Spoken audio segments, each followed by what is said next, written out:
അസ്സലാമു അലൈക്കും വറഹ്മത്തുള്ളാഹി വബറകാതുഹു. അങ്ങനെ ഏകദേശം ഒരാഴ്ചയ്ക്ക് ശേഷം നമ്മുടെ സൈനുവിൻ്റെ ഉപ്പ ആമയുടെ വല്ലിപ്പാനെ വിളിച്ചു. അസ്സലാമു അലൈക്കും, ഞാൻ സൈനിൻ്റെ ഉപ്പയാണ്. അവിടെ വന്നു പോന്നിട്ട് ഇപ്പോൾ ഏകദേശം ഒരാഴ്ചയായി. പിന്നെ ഇങ്ങനെ പോയാൽ മതിയോ? മക്കളുടെ കാര്യത്തിൽ നമുക്ക് ഒരു തീരുമാനത്തിൽ എത്തേണ്ടേ? ഞാൻ ഇവിടെ നമ്മുടെ പള്ളിയിലെ ഉസ്താദിനെ കണ്ട് ദിവസം നോക്കി വെച്ചിട്ടുണ്ട്. അടുത്ത ഞായറാഴ്ച നല്ലൊരു ദിവസമാണ്. ഇന്നേക്ക് ഒരാഴ്ച ഗ്യാപ്പുണ്ട്.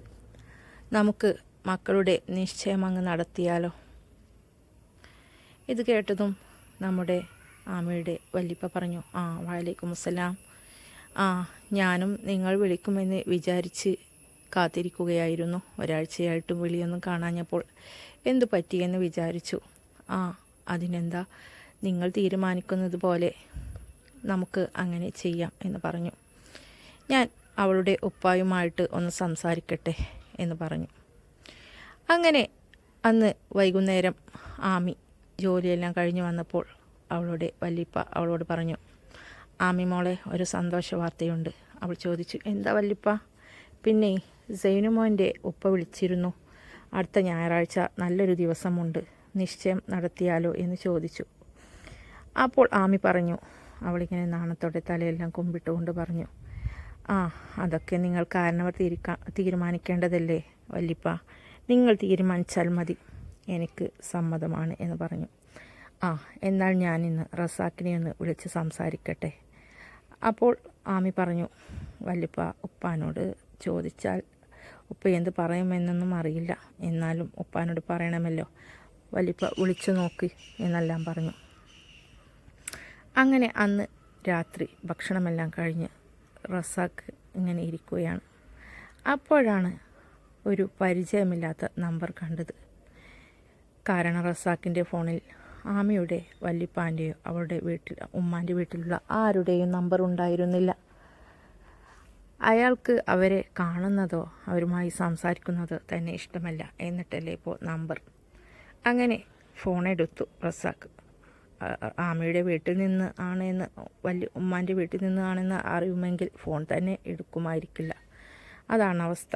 പരിചയമില്ലാത്ത നമ്പർ ആയതുകൊണ്ട് തന്നെ റസാക്ക് ഫോൺ എടുത്തു. അപ്പോൾ ആമയുടെ വല്ലിപ്പ പറഞ്ഞു, അസ്സലാമു അലൈക്കും. അപ്പോൾ റസാക്ക് വഅലൈക്കും അസ്സലാം എന്ന് പറഞ്ഞു. പിന്നെ ഞാൻ റസിയാൻ്റെ ഉപ്പയാണ്, നിന്നോടൊരു അത്യാവശ്യ കാര്യം പറയാൻ വേണ്ടി വിളിച്ചതാണ് എന്ന് പറഞ്ഞു. അപ്പോൾ റസാക്ക് ചോദിച്ചു, നിങ്ങളോ? നിങ്ങളാണ് എന്നറിഞ്ഞിരുന്നെങ്കിൽ ഞാൻ ഫോൺ തന്നെ എടുക്കുമായിരുന്നില്ല. നിങ്ങളുടെ നമ്പർ ഇതിലില്ല, അതുകൊണ്ടാണ് ഞാൻ ഫോൺ എടുത്തത് എന്ന് പറഞ്ഞു. പിന്നെ ഞാനൊരു അത്യാവശ്യ കാര്യം പറയാനാണ് വിളിച്ചത്. നിൻ്റെ മകളില്ലേ, ചെറിയ മകൾ ആമി, അവളെ കല്യാണം ഉറപ്പിക്കാൻ പോവുകയാണ്. അടുത്ത ഞായറാഴ്ചയാണ്. നല്ലൊരു ബന്ധമാണ്, നിനക്കറിയുമായിരിക്കും. അവൾ ജോലി ചെയ്യുന്ന അവിടുത്തെ മുതലാളിയില്ലേ, അവനാണ് കല്യാണം കഴിക്കാൻ പോകുന്നത്. പിന്നെ നിൻ്റെ കൂടി അഭിപ്രായം ചോദിക്കണമല്ലോ. നിനക്ക് അവളുടെ കാര്യത്തിൽ യാതൊരു താല്പര്യവുമില്ല എന്നറിയാം, എങ്കിലും നീ അവളുടെ ഉപ്പയല്ലേ, അതുകൊണ്ട് നിന്നോട് വിവരം പറയണമല്ലോ. അതുകൊണ്ട് വിളിച്ചതാണ്. നീ വരണം, റസിയാനെയും കൊണ്ടുവരണം, നിങ്ങളെല്ലാവരും വരണം. അടുത്ത ഞായറാഴ്ചയാണ്. നിൻ്റെ വീട്ടിൽ വെച്ച് നടത്താനാണ് എൻ്റെ ആഗ്രഹം. പക്ഷേ നീ സമ്മതിക്കില്ല എന്നറിയാം. നീ എന്തെങ്കിലും ഒരു പ്രശ്നമുണ്ടാക്കും ആ കല്യാണത്തിന്. അതുകൊണ്ട് അവിടെ വെച്ച് ഏതായാലും നടത്തേണ്ട, ഇവിടെ വെച്ച് നടത്താം. അത് മംഗളകരമായി നടക്കണമെങ്കിൽ ഇവിടെ വെച്ച് നടത്തണം. അതുകൊണ്ട് നിങ്ങളെല്ലാവരും വരണം. ഏതായാലും നിശ്ചയം ഭംഗിയായി നടക്കട്ടെ കല്യാണം. പിന്നെ നിനക്ക് സമ്മതമാണെങ്കിൽ അവിടെ വെച്ച് നടത്താം, അല്ലെങ്കിൽ ഇവിടെ വെച്ച് എൻ്റെ വീട്ടിൽ വെച്ച് നടത്തുമെന്ന് പറഞ്ഞു. അപ്പോൾ റസാക്ക് പറഞ്ഞു, ഇതു നല്ല പുതുമ. ഒരുമ്പട്ടയുടെ കല്യാണം ഉറപ്പിച്ചു, അതും അവനുമായി അല്ലേ? എൻ്റെ ഏറ്റവും വലിയ ശത്രുവാണവൻ, സൈൻ. അവനുമായിട്ട് തന്നെ നിങ്ങളുടെ പേരക്കുട്ടി, എൻ്റെ മകൾ അങ്ങനെ പറയരുത്, നിങ്ങളുടെ പേരക്കുട്ടി അങ്ങനെ പറഞ്ഞാൽ മതി. നശിച്ചവരുടെ കല്യാണം നടത്തുകയാണല്ലേ. പിന്നെ നിങ്ങൾ കല്യാണം നടത്തുകയോ നിശ്ചയം നടത്തുകയോ സൽക്കാരം നടത്തുകയോ എന്താന്ന് വെച്ചല്ലായിക്കോ. ഞാനോ എൻ്റെ വീട്ടിൽ നിന്ന് മറ്റാരുമോ ആ പരിപാടിയിലോ നിശ്ചയമായാലും കല്യാണമായാലും ഒന്നിലും പങ്കെടുക്കില്ല. പിന്നെ ആരും എന്ന് പറഞ്ഞാൽ ആരും, അത് നിങ്ങളുടെ മകൾ റസിയയാണെങ്കിൽ പോലും ഈ പടി കടന്ന് അവൾ അങ്ങോട്ട് വരില്ല. അവൾ ഈ പടി കടന്ന് അങ്ങോട്ട് പോന്നു കഴിഞ്ഞാൽ അവൾ പിന്നെ തിരിച്ച് ഈ റസാക്കിൻ്റെ വീട്ടിൽ കയറുകയുമില്ല. നിങ്ങൾ സൽക്കാരമോ കല്യാണമോ അടിയന്തരമോ എന്താന്ന് വെച്ചാൽ നടത്തിക്കോ. ഈ റസാക്കിനെയും ഈ റസാക്കിൻ്റെ വീട്ടിൽ നിന്ന് വേറെ ഒരാളെയും അതിൽ പങ്കെടുക്കാൻ നിങ്ങൾ പ്രതീക്ഷിക്കുകയും വേണ്ട. എനിക്കങ്ങനെ ഒരു മകളേ ഇല്ല. അങ്ങനെയാണ് ഞാൻ കണക്ക് കൂട്ടി വെച്ചിരിക്കുന്നത് എന്ന് പറഞ്ഞു. ഇത് കേട്ടതും നമ്മുടെ റസിയാൻ്റെ ഉപ്പാക്കിങ്ങനെ ദേഷ്യം ഇരച്ചു കയറി. എടാ റസാക്കെ, നീ വാക്ക് കൊണ്ട് പറഞ്ഞാൽ അങ്ങനെ നീ അവളുടെ വാപ്പയല്ലാതാകുമോ? നിനക്ക് വാക്കുകൊണ്ട് ഉപേക്ഷിച്ച് കളയാൻ കഴിയുന്നതിനേക്കാൾ ഉപരി രക്തബന്ധം ഒന്ന് ഉണ്ടടാ. നീ എത്ര പറഞ്ഞാലും ആ രക്തബന്ധം പോവില്ല. നീ അവളുടെ വാപ്പയല്ലാതാവുകയുമില്ല. പിന്നെ നീ നിൻ്റെ ഇഷ്ടം എന്താന്ന് വെച്ചാൽ നീ വരികയോ വരാതിരിക്കുകയോ എന്താന്ന് വെച്ചാൽ ചെയ്തോ. എൻ്റെ ആമിമോളുടെ കൈ പിടിച്ചു കൊടുക്കാൻ, ആ നിക്കാഹ് നടത്തി കൊടുക്കാൻ നീയില്ലെങ്കിൽ ഞാനുണ്ടാവും.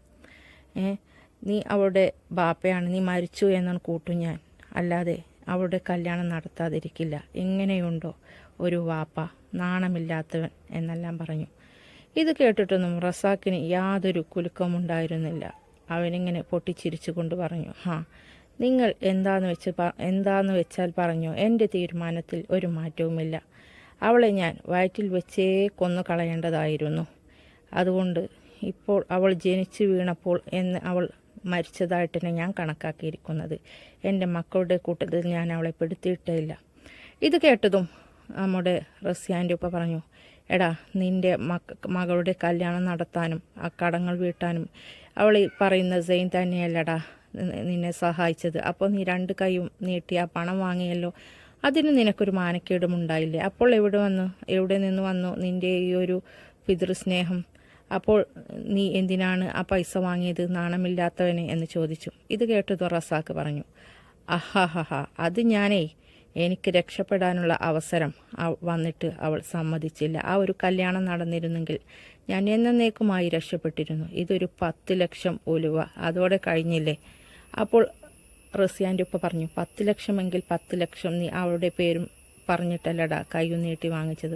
അപ്പോൾ നിനക്കൊരു നാണം ഉണ്ടായില്ല? അപ്പോൾ നീ അവളുടെ തന്തയല്ല എന്ന് പറഞ്ഞ് അത് തിരിച്ചു കൊടുക്കേണ്ടതല്ലേ? അങ്ങനെയല്ലേ?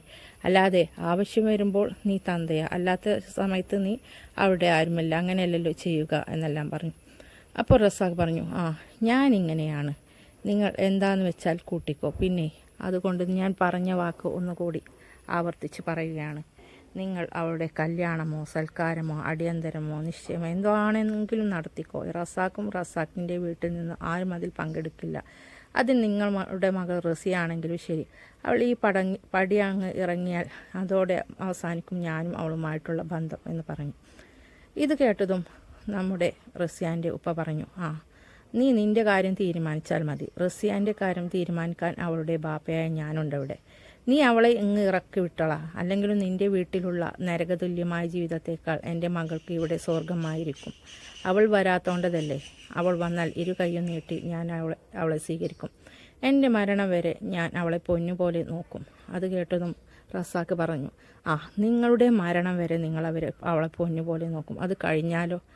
അപ്പോൾ റസിയാൻ്റെ ഉപ്പ പറഞ്ഞു, അത് കഴിഞ്ഞാൽ നിൻ്റെ കൂടെ ജീവിക്കുന്നതിനേക്കാൾ നല്ലത് അവൾ ഒറ്റയ്ക്ക് ജീവിക്കുന്നതാടാ.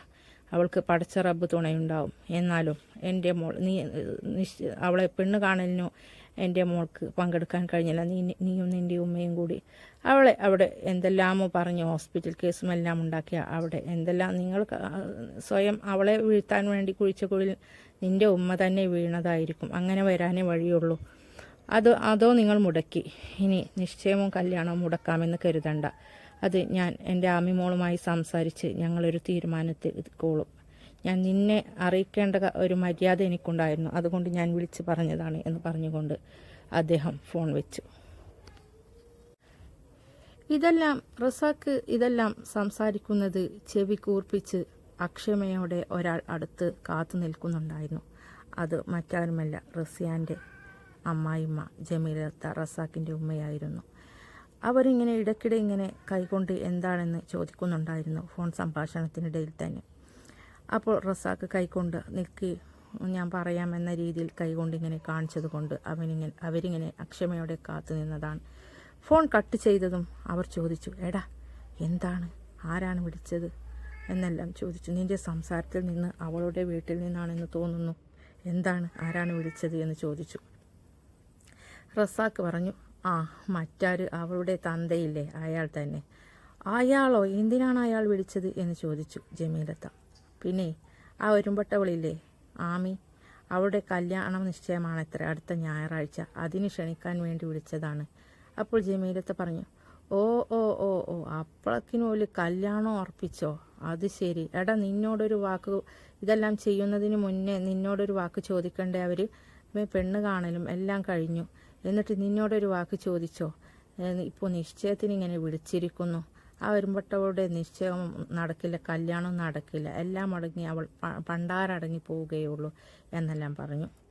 ഇത് കേട്ടതും റസാക്ക് പറഞ്ഞു, അവളുടെ കല്യാണമോ അടിയന്തരമോ സൽക്കാരമോ എന്താന്ന് വെച്ചാൽ നടന്നോട്ടെ, ഇതൊന്നും എന്നെ ബാധിക്കുന്നതല്ല.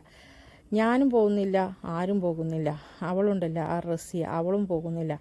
എന്നിട്ട് റസാക്ക് ഉറക്കെ നീട്ടി ഇങ്ങനെ വിളിച്ചു, റസിയ, എടി റസിയ ഇവിടെ വാ എന്നെല്ലാം പറഞ്ഞു. റസിയ അവിടെ അലമാരയിൽ തുണികളെല്ലാം അടുക്കി പെറുക്കി വെക്കുന്ന തിരക്കിലായിരുന്നു. കിടക്കുന്നതിന് മുൻപ് അതെല്ലാം അടുക്കി പെറുക്കി, അവൾക്ക് പകലെല്ലാം ജോലി ഒഴിഞ്ഞ് അവൾക്ക് അവിടെ നിന്ന് തിരിയാൻ സമയം കിട്ടില്ല. അതുകൊണ്ട് മിക്കവാറും കിടക്കുന്നതിന് മുൻപായിരിക്കും അങ്ങനെയുള്ള പണിയെല്ലാം ചെയ്യുന്നത്. അത് പിന്നെ റൂമിൽ കയറി ആരെയും ശല്യപ്പെടുത്തണ്ടല്ലോ, അവൾക്ക് ചെയ്യാവുന്നതല്ലേ ഉള്ളൂ. ഉറക്കം കുറച്ച് ഒഴിഞ്ഞാലും വേണ്ടില്ല, ബാക്കിയുള്ള പണികളെല്ലാം അവിടെ ഇട്ട് അത് ചെയ്യാൻ നിന്നാൽ ജമീലത്ത് ഒരു സ്വൈരവും കൊടുക്കില്ല, അങ്ങനെ ശല്യപ്പെടുത്തിക്കൊണ്ടേയിരിക്കും. അതുകൊണ്ട് അവൾ ഉറക്കം കളഞ്ഞാലും വേണ്ടില്ല, അവൾ രാത്രിയാണ് അങ്ങനെയുള്ള പണികളെല്ലാം ചെയ്യുന്നത്.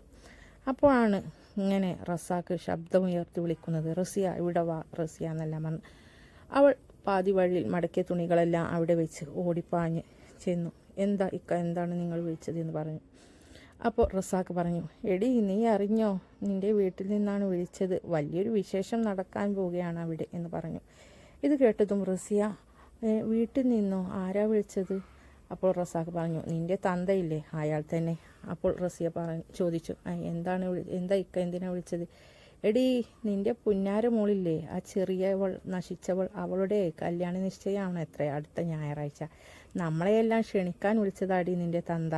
അതുകൊണ്ടേ ഞാനൊരു കാര്യം പറഞ്ഞിട്ടുണ്ട്, ഈ വീട്ടിൽ നിന്ന് ഞാനോ എൻ്റെ ഉമ്മയോ എൻ്റെ മകനോ എൻ്റെ പെങ്ങളോ ആരും ആ പരിപാടിക്ക് പോകില്ല. അതുപോലെ തന്നെ എൻ്റെ ഭാര്യയാണെങ്കിൽ നീയും ഈ വീട്ടിൽ നിന്ന് ഇറങ്ങില്ല, പോയാൽ അങ്ങ് പോയേക്കണം ഒറ്റപ്പോക്ക്, പിന്നെ തിരിച്ചു വരരുത് എന്ന് പറഞ്ഞു.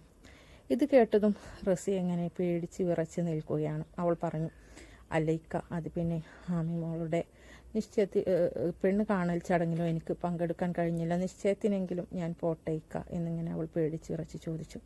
അപ്പോൾ റസാക്ക് പറഞ്ഞു, അതല്ലേടി നിന്നോട് മലയാളത്തിൽ പറഞ്ഞത്, നിനക്ക് മലയാളം പറഞ്ഞാൽ മനസ്സിലാകില്ലേടി പിശാചെ. ഇവിടെ നിന്ന് ഞാനും എൻ്റെ ഫാമിലിയും അതുപോലെ എൻ്റെ ഭാര്യയാണെങ്കിൽ നീ, എൻ്റെ ഭാര്യ അല്ലെങ്കിൽ നീ ഇറങ്ങിക്കോ, പിന്നെ ഈ പടി കയറരുത്, ഇവിടെ നിന്ന് ആരും പോകുന്നില്ല, അതാണ് പറഞ്ഞത് എന്ന് പറഞ്ഞു. അപ്പോൾ റസിയാക്ക് മനസ്സിലായി, ഇനി അവിടെ നിന്ന് സംസാരിച്ചാൽ കൂടുതൽ വഷളാവും, തനിക്ക് 2 പൊട്ടുകയുള്ളൂ, അതുകൊണ്ട് ഇനി പടച്ചവൻ തന്നെ എന്തെങ്കിലും വഴി കാണിക്കട്ടെ എന്ന് മനസ്സിൽ വിചാരിച്ചുകൊണ്ട് അവൾ അവിടെ നിന്ന് മിണ്ടാതെ സ്ഥലം വിട്ടു. ഇത് കേട്ടതും ജമീലത്ത പറഞ്ഞു, മോനെ നന്നായി, കണക്കായിപ്പോയി, അവൾക്കത് തന്നെ വേണം, അവളെ വിടരുത്, എന്ത് വന്നാലും വേണ്ടില്ല. അവൾ ചിലപ്പോൾ അതിൻ്റെ തലേ ദിവസമെങ്കിലും അല്ലെങ്കിൽ അന്ന് രാവിലെയെങ്കിലും കരയാനും കാല് പിടിക്കാനും എല്ലാം വരും. അതൊന്നും കണ്ട് മോനെ നിൻ്റെ മനസ്സലിയരുത് കേട്ടോ, അവളെ വിടരുത്. അവൾക്കും അതുപോലെ തന്നെ അവളുടെ നിശ്ചയത്തിനൊരുങ്ങുന്ന മോളില്ലേ, അവൾക്കും അവിടെ സന്തോഷത്തോടു കൂടി നിൽക്കാൻ കഴിയരുത്. അവൾ അവിടെ ചങ്ക് പൊട്ടി വേണം നിൽക്കാൻ, ഇവൾ ഇവിടെയും നിൽക്കണം. അത് കണ്ട് നമുക്ക് സന്തോഷിക്കണമെടാ, അങ്ങനെയാണ് വേണ്ടത് എന്നെല്ലാം പറഞ്ഞു. അപ്പോൾ റസാക്ക് പറഞ്ഞു, ഉമ്മ അതെല്ലാം ഞാൻ ഏറ്റു, നിങ്ങൾ പേടിക്കേണ്ട, എല്ലാം ഞാൻ ഏറ്റിട്ടുണ്ട് എന്നെല്ലാം പറഞ്ഞു. അങ്ങനെ ഫോൺ വെച്ചതിൻ്റെ ശേഷം നമ്മുടെ ആമി വല്ലിപ്പാനോട് ചോദിച്ചു, വല്ലിപ്പ നിങ്ങൾ വിളിച്ചിട്ട് എന്താണ് ഉപ്പ പറഞ്ഞത് എന്ന് ചോദിച്ചു. അപ്പോൾ അദ്ദേഹം നടന്ന കാര്യങ്ങൾ മുഴുവൻ പറഞ്ഞു. ആമി പറഞ്ഞു, അല്ലെങ്കിലും എനിക്കറിയാം വല്ലിപ്പ, ഞാൻ ഇത് തന്നെയാണ് പ്രതീക്ഷിച്ചിട്ടുള്ളത്. പിന്നെ ഉമ്മാൻ്റെ കാര്യത്തിൽ അങ്ങനെ വിട്ടാൽ പറ്റില്ല, അവർ പെണ്ണ് കാണലിനോ അങ്ങനെ എല്ലാം ഉമ്മാനെ ഓരോ കാരണങ്ങളുണ്ടാക്കി തടഞ്ഞു. ഇനി നിശ്ചയത്തിനെങ്കിലും എൻ്റെ ഉമ്മച്ചിയില്ലാതെ ഈ നിശ്ചയത്തിന് ഞാൻ സമ്മതിക്കില്ല. എൻ്റെ ഉമ്മച്ചി ഉണ്ടെങ്കിൽ മാത്രമേ നടക്കുകയുള്ളൂ. ഉപ്പ ഏതായാലും വരില്ല. ഉപ്പയോ ഇല്ല, ഇനി ഉമ്മയും ഇല്ലാതെ ഒരു അനാഥയെപ്പോലെ എനിക്കിവിടെ നിൽക്കാൻ കഴിയില്ല. അതുകൊണ്ട് ആ ഒരു കാര്യത്തിൽ തീരുമാനം എടുത്തിട്ട് മതി നിശ്ചയവും ബാക്കിയെല്ലാം എന്നെല്ലാം പറഞ്ഞു. ഇത് കേട്ടതും അദ്ദേഹം ആകെ ധർമ്മസങ്കടത്തിലായി. എന്ത് ചെയ്യും എന്നറിയാതെ. അപ്പോൾ ആമി പറഞ്ഞു, പിന്നെ ഞാൻ സൈനുക്കായുമായിട്ട് സംസാരിക്കട്ടെ കാര്യങ്ങൾ. ഏതായാലും ഒരാഴ്ച സമയമുണ്ടല്ലോ, നമുക്ക് ബാക്കി കാര്യങ്ങളെല്ലാം ചെയ്യാം. ഒരു 2-3 ദിവസത്തിനുള്ളിൽ ഉമ്മാൻ്റെ കാര്യത്തിൽ ഒരു തീരുമാനമെടുക്കണം. അതുകൊണ്ട് ഞാൻ സൈനുക്കയുമായി സംസാരിച്ചിട്ട് ബാക്കി കാര്യങ്ങൾ നമുക്ക് തീരുമാനിക്കാം. ബാക്കിയെല്ലാം ഭംഗിയിൽ നടക്കട്ടെ എന്ന് പറഞ്ഞു. ഇത് കേട്ടതും ആമിയുടെ വല്യപ്പാക്ക് താൽക്കാലികമായിട്ട് ഒരു ആശ്വാസമായി. എന്തിനും കൂടെ നിൽക്കുന്ന ഒരു മരുമകനെ തന്നെയാണ് തങ്ങൾക്ക് തൻ്റെ പേരക്കുട്ടിക്ക് കിട്ടിയിരിക്കുന്നത്. ആ കാര്യത്തിൽ സമാധാനമുണ്ട്. അവൻ എന്തെങ്കിലും എല്ലാവരും വഴി കണ്ടെത്തുമെന്ന്. അവൻ അത്രയും ബുദ്ധിമാനാണ്. അതുകൊണ്ട് എന്തെങ്കിലും ഒരു തീരുമാനമുണ്ടാക്കുമെന്ന് അദ്ദേഹത്തിന് അറിയാം. അമീർ ഇങ്ങനെ ഇൻസ്റ്റാഗ്രാം റീൽസ് കണ്ടവൻ്റെ റൂമിലിരിക്കുകയാണ്. ആ സമയത്താണ് ഷഹാന വിളിക്കുന്നത്. എന്താ മോനെ പരിപാടി എന്ന് ചോദിച്ചു. അപ്പോൾ അവൻ പറഞ്ഞു, ഒന്നുമില്ലടി, എന്താ വിളിച്ചത് എന്ന് ചോദിച്ചു. പിന്നെ നീ ഇങ്ങനെ ഒന്നുമില്ല എന്ന് പറഞ്ഞ് ഇരിക്കുകയാണോ? ഇനി അധിക ദിവസമില്ല, ആകെ 3-4 ദിവസമല്ലേ നമ്മുടെ കടയുടെ ഉദ്ഘാടനത്തിനുള്ളൂ. പിന്നെ ഫോണിൽ വിളിച്ച് ക്ഷണിക്കേണ്ടവരൊക്കെ ഞാൻ അത്യാവശ്യം ക്ഷണിച്ചു കഴിഞ്ഞു. നിൻ്റെ ഭാഗത്തു നിന്നുള്ളവരെ നീയും ക്ഷണിച്ചോ? പിന്നെ ഇൻവിറ്റേഷൻ ലെറ്റർ കൊടുത്ത് നേരിട്ട് ക്ഷണിക്കേണ്ട കുറച്ച് VIP-കൾ ഉണ്ട്. അവരെ നമുക്ക് നേരിട്ട് തന്നെ ക്ഷണിക്കണം. നീയും വരണം. അതിൽ ഏറ്റവും ആദ്യം കൊടുക്കേണ്ടത് ആർക്കാണെന്നറിയുമോ? അവനില്ലേ, അസൈൻ, അവന് തന്നെ. നീ വരില്ലേ എന്ന് ചോദിച്ചു. അപ്പോൾ അമീർ പറഞ്ഞു, അതിനെന്താ, ഞാൻ വരാലോ. അവൻ്റെ ആ ചമ്മിയ മുഖം നമുക്കൊന്ന് കാണണം. അവനല്ലേ വലിയ കടയുടെ മുതലാളിയായി ചമഞ്ഞിരിക്കുന്നത്. നമ്മളും ആ ഒരു പൊസിഷനിലെത്തി എന്നുള്ളത് അവൻ അറിയണം. അതിന് അവനക്ക് കൊടുക്കേണ്ട ഫസ്റ്റ് അടി തന്നെയാണ് നമ്മുടെ കടയുടെ ഉദ്ഘാടനത്തിനുള്ള ക്ഷണം. അവനെ നേരിട്ട് തന്നെ ക്ഷണിക്കണം, കാര്യമായി ക്ഷണിക്കണം. അവൻ വന്ന് കാണട്ടെ നമ്മുടെ കടയുടെ സെറ്റപ്പും കാര്യങ്ങളുമെല്ലാം. അവന് മനസ്സിലാക്കണം ഇത് ചില്ലറയല്ല എന്ന്. ഞാൻ വരാം, നീ റെഡിയായി നിൽക്ക്, നമുക്ക് പോകാം വൈകുന്നേരം എന്ന് പറഞ്ഞു. അങ്ങനെ അവർ രണ്ടുപേരും സംസാരിച്ച് സൈനിനെ കാണാൻ പോകാനുള്ള തീരുമാനം എടുത്തു. അങ്ങനെ വൈകുന്നേരം ഏകദേശം ഒരു 4 മണിയോട് അടുപ്പിച്ച് സൈൻ 5:30-6 മണിയാവും ഓഫീസിൽ നിന്ന് ഇറങ്ങാൻ. അതുകൊണ്ട് ഒരു 4 മണിക്ക് ആ സമയമാകുമ്പോൾ അവൻ ഫ്രീ ആയിരിക്കും എന്നവർക്കറിയാം. അതുകൊണ്ട് തന്നെ സൈനിനെ കാണാനായിട്ട് ഷഹാനയും അതുപോലെ തന്നെ അമീറും അമീറിൻ്റെ ബൈക്കിൽ പുറപ്പെട്ടു. അങ്ങനെ അവർ ഒരുപാട് നാളുകൾക്ക് ശേഷം നമ്മുടെ റാഹത്ത് കമ്പനിയുടെ മുൻപിൽ വന്ന് ഇറങ്ങി. സൈനിനെ കാണാനായിട്ട് രണ്ടുപേരും അവൻ്റെ ക്യാബിനിലേക്ക് കയറി.